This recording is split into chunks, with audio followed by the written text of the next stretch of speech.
Les patates chaudes sont à l'antenne. Pour la biodiversité et le climat, il n'est plus temps de se passer la patate chaude. L'association Agir pour tous et ses adhérents les patates chaudes Informe et forme pour agir plus efficacement. organisent des actions collectives, Détecte et soutiennent les bonnes pratiques et innovations à impact positif. Salut Quentin, tu vas nous parler d'un livre aujourd'hui ? Salut Pierre-Emmanuel. Et oui, aujourd'hui on vous emmène dans l'Antiquité avec le livre de l'historien américain Kyle Harper. Comment l'Empire romain s'est effondré. Le climat, les maladies et la chute de Rome. Kyle Harper nous démontre l'impact majeur de l'environnement sur la croissance et le déclin d'un empire que l'on a tous appris à connaître à l'école et sur nos écrans, petits et grands. Cet ouvrage tente à prouver que l'histoire environnementale a le vent en poupe, n'est-ce pas ? Et absolument, et c'est d'ailleurs l'occasion de rendre un hommage au grand historien du climat qu'était Emmanuel Leroy-Ladurie, décédé au mois de novembre dernier. Comment ne pas citer son histoire du climat depuis l'an 1000, où son histoire humaine est comparée du climat en 3 volumes. Leroy-Ladurie était un pionnier. De nombreux historiens et historiennes ont depuis embrassé l'histoire environnementale, dont Kyle Harper. L'histoire environnementale a pleinement bénéficié des progrès réalisés en climatologie. Pour reconstituer les conditions de température et d'humidité avant l'ère instrumentale, les climatologues utilisent des indicateurs comme les anneaux de croissance des arbres, les sédiments marins et lacustres, les coraux et bien sûr les carottes de glace. Ces indicateurs biologiques, sédimentaires et géochimiques sont nommés proxys. Les historiens et historiennes utilisent ces données pour les corréler aux sources écrites des témoins du passé. Peux-tu nous parler brièvement de l'Empire romain à son apogée ? À son apogée, au cours du IIe siècle de notre ère et sous le règne des Antonins, l'extension de l'Empire romain dépassait l'entendement. L'Empire des Césars déployait ses réseaux de l'Écosse jusqu'aux tropiques du Cancer du nord au sud, de l'Atlantique jusqu'en Asie mineure d'ouest en est. L'Empire était alors peuplé de 75 millions d'âmes et Rome a pu atteindre le million d'habitants, population totalement hors norme dans l'Antiquité.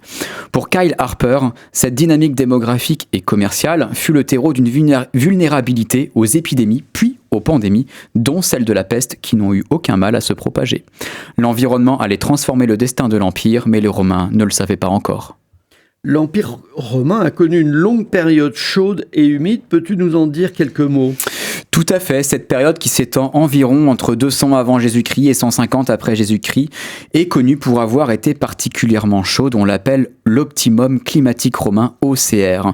L'OCR est parfaitement attesté par les données issues de ces fameux proxys.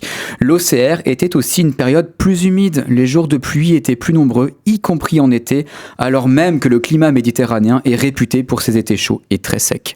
Le Tibre, qui coule à Rome, connaissait des crues estivales, bien que ces épisodes puissent aussi être mis sur le compte d'une importante déforestation. Les Romains ont aussi massivement transformé leur environnement. Et selon Kyle Harper, l'optimum climatique romain a-t-il été bénéfique ou contraignant ? Bien, pour Kyle Harper, il apparaît clair que ces conditions climatiques présentaient de réels avantages quant à l'abondance des récoltes, notamment de blé, une denrée précieuse pour nourrir la population pléthorique de l'Empire. L'auteur insiste sur l'apport d'humidité en été. Il permettait aux cultures de ne pas trop souffrir et donc de sécuriser les récoltes, régulièrement affectées par d'intenses épisodes de sécheresse avant l'OCR. C'est que le climat méditerranéen sait se montrer rude. Cependant, l'OCR a entraîné bien des désagréments d'ordre sanitaire. Il est ainsi attesté que les épidémies de paludisme qui se produisaient au début de l'automne à Rome ont pu être favorisées par les conditions plus chaudes et plus humides, particulièrement favorables à la prolifération de ces chers moustiques. Pierre-Emmanuel, peux-tu nous parler des actions collectives d'Agir pour tous ? Oui Quentin, alors jeudi dernier nous avons fait une belle soirée au cinéma Le Scénario avec plus de 100 personnes dans la grande salle pour un documentaire en semaine, c'est quand même une performance. Le film Vivre avec les loups de Jean-Michel Bertrand a enchanté l'auditoire. Le débat, animé par 3 associations expertes, Ferrus, le groupe Loup Bretagne et l'ASPAS, fut passionnant et animé par la présence d'un éleveur qui nous a fait part de ses expériences difficiles. Notre prochaine soirée se tiendra au Scénario mardi 26 mars à 20h avec la projection du film Paysans du ciel à la terre, en présence du réalisateur Hervé Payen. Ce rendez-vous, à l'initiative de Bretagne Porte de Loire Communauté, est une première. Et y a-t-il d'autres actions en perspective ? Oui, bien sûr. Alors nous organisons une action de ramassage de déchets dans le parc des Gailleuls à Rennes avec notre équipe locale, ce qui est une nouveauté. Elle est prévue pour le dimanche 10 mars après-midi. Nous préparons également plusieurs projets pour obtenir des fonds européens qui seront prochainement présentés à la responsable leader pour les Vallons de Vilaine. Et peux-tu nous reparler un petit peu du budget participatif ? Alors, le vote est en cours jusqu'au 2 avril, en mairie ou sur le site de la ville de Bain-de-Bretagne. Je te rappelle les 3 projets. La forêt comestible pour tous, l'espace de compostage partagé ou la zone de lecture en plein air pour la médiathèque. Le dépouillement aura lieu le 5 avril. Ok, beau programme. Pierre-Emmanuel, je crois que tu as interviewé quelqu'un cette semaine dans le cadre de notre nouvelle rubrique 3 questions A. Oui, Quentin, je suis allé à la rencontre d'Amandine, fleuriste à Bain-de-Bretagne, qui nous explique comment elle intègre le développement durable au quotidien dans le fonctionnement de son magasin Fleurs d'Amande. Bonjour Amandine, peux-tu te présenter en quelques mots ? Oui, bonjour. Alors moi c'est Amandine, je suis fleuriste à Bain-de-Bretagne, le magasin Les Fleurs d'Amande, depuis maintenant bientôt 8 ans. En formation un petit peu avant, j'ai fait du bac horticole en 3 ans. J'ai travaillé sur les marchés, j'ai vendu des plants de salade, des choux. Alors, comment intègres-tu le développement durable dans ton activité d'artisan fleuriste ?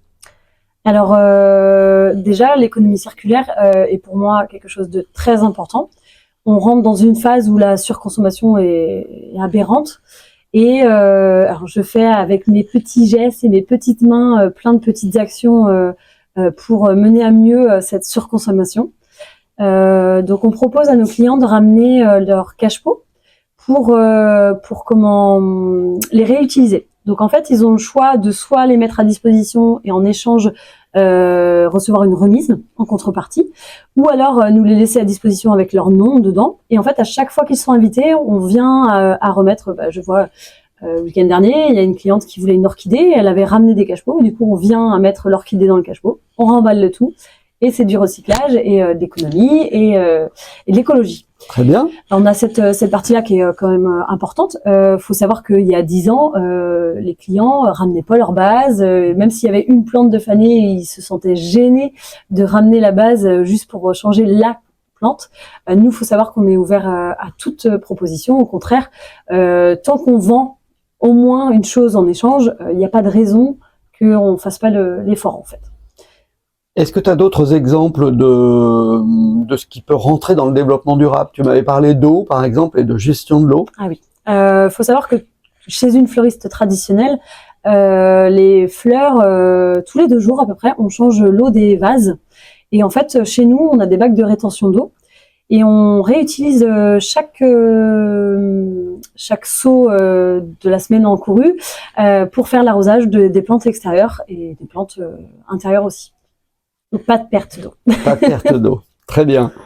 Et justement, dans ce domaine du développement durable, est-ce qu'il y a des difficultés que tu rencontres ou des attentes que tu peux avoir ?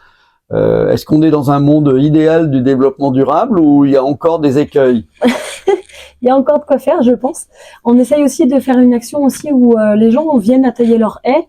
Et en fait, il faut savoir que quand vous emmenez vos végétaux à la déchetterie, Oui. Nous, en tant que professionnels, on n'a pas le droit de récupérer ces végétaux. Parce que du moment où ils sont posés au sol, ils font partie de la déchetterie.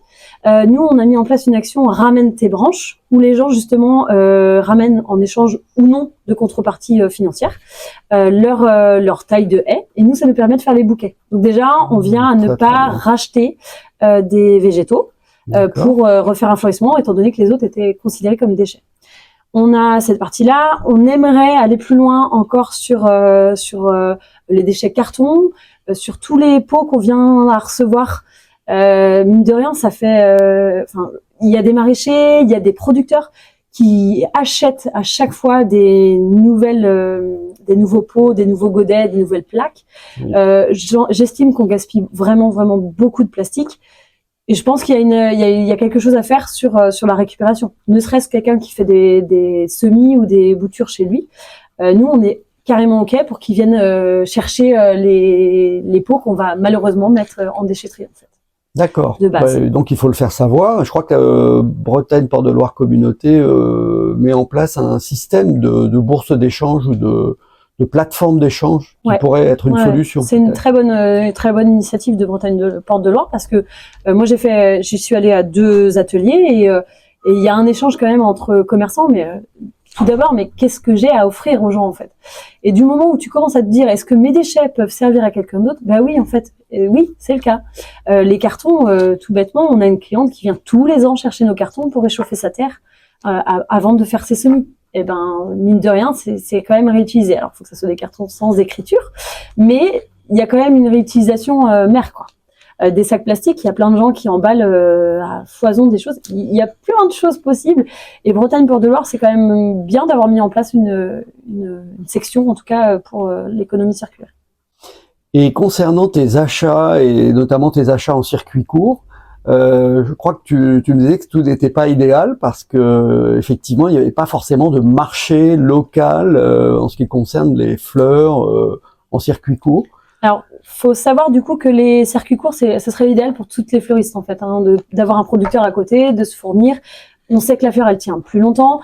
Alors, parfois, elle est plus chère, parfois, c'est même pas le cas. En fait, on se dit toujours la fleur française va être plus chère. C'est pas forcément le cas et c'est même souvent l'inverse. Et en fait, moi, ma problématique, c'est que, alors, ça va pas plaire à tout le monde ce terme-là, mais pour vaincre les grandes surfaces qui malheureusement attrape notre marché d'indépendants au quotidien. Pourquoi pas mettre en place des groupements de fleuristes pour des achats groupés, en tout cas sur les productions locales, parce que à l'heure actuelle, c'est à nous de nous déplacer dans la structure pour aller chercher nos fleurs. Aujourd'hui, on achète en Hollande, qui est le noyau du système de la fleur. En fait, il faut savoir qu'un producteur français est obligé de passer par la centrale d'Amsterdam, voilà, exactement, pour revenir en France, en fait. Donc, ça paraît complètement aberrant. Les transports, quand on vous dit est-ce que vos fleurs sont fraîches, vous vous doutez bien qu'il y a un peu de transport. Donc, on essaye d'avoir des matériaux, enfin, des fleurs qui arrivent quand même très coupées très rapidement. Mais c'est pas le cas pour toutes les variétés. Si déjà les gens remettaient leur tête comme dans le temps, où les roses, ce n'est que en période d'été, ça serait plus facile pour la gestion des ventes. Consommer de saison, en fait, là aussi. Et c'est très très dur parce que même nous, des fois, on se demande encore, mais attends, c'est quand la saison? Parce qu'en fait, on est tellement habitué à d'avoir les produits toute l'année que malheureusement, on a pris le pli comme n'importe qui, en fait. Donc, on aimerait vraiment, nous, travailler en tant que fleuriste indépendante, en tant que vendeuse de fleurs locales. Il y a plein de petites actions là qui sont mises en place, donc on va voir. Là, on a une réunion avec tout un groupement de producteurs du secteur et de fleuristes qui vendent des produits locaux. Écoute, donc, je te remercie beaucoup en tout cas pour toutes ces informations, Amandine, et puis je te souhaite plein de succès. Merci beaucoup. Au revoir. Avant de conclure, peux-tu nous dire comment rejoindre ou soutenir l'association ? Bien sûr, pour adhérer à l'association, tu peux le faire directement sur le site internet Agir pour tous. Sur la page d'accueil, tu descends sur le bandeau orange et tu cliques sur le bouton J'adhère. Le montant est de 30 € pour une année complète, soit 10 € après déduction fiscale. Tu rejoins l'équipe des patates chaudes et tu t'impliques sur tes sujets préférés et selon le temps dont tu disposes. Pour les collégiens et lycéens, l'adhésion est gratuite. Elle est de 10 € pour les étudiants et demandeurs d'emploi. Et si tu n'as pas de temps disponible, tu peux faire un don en ligne sécurisé. Agir pour tous est une association d'intérêt général. Elle te permet de déduire cette adhésion ou ce don de tes impôts sur le revenu à hauteur de 66%. Eh bien, salut Pierre-Emmanuel. À bientôt, Quentin. À bientôt.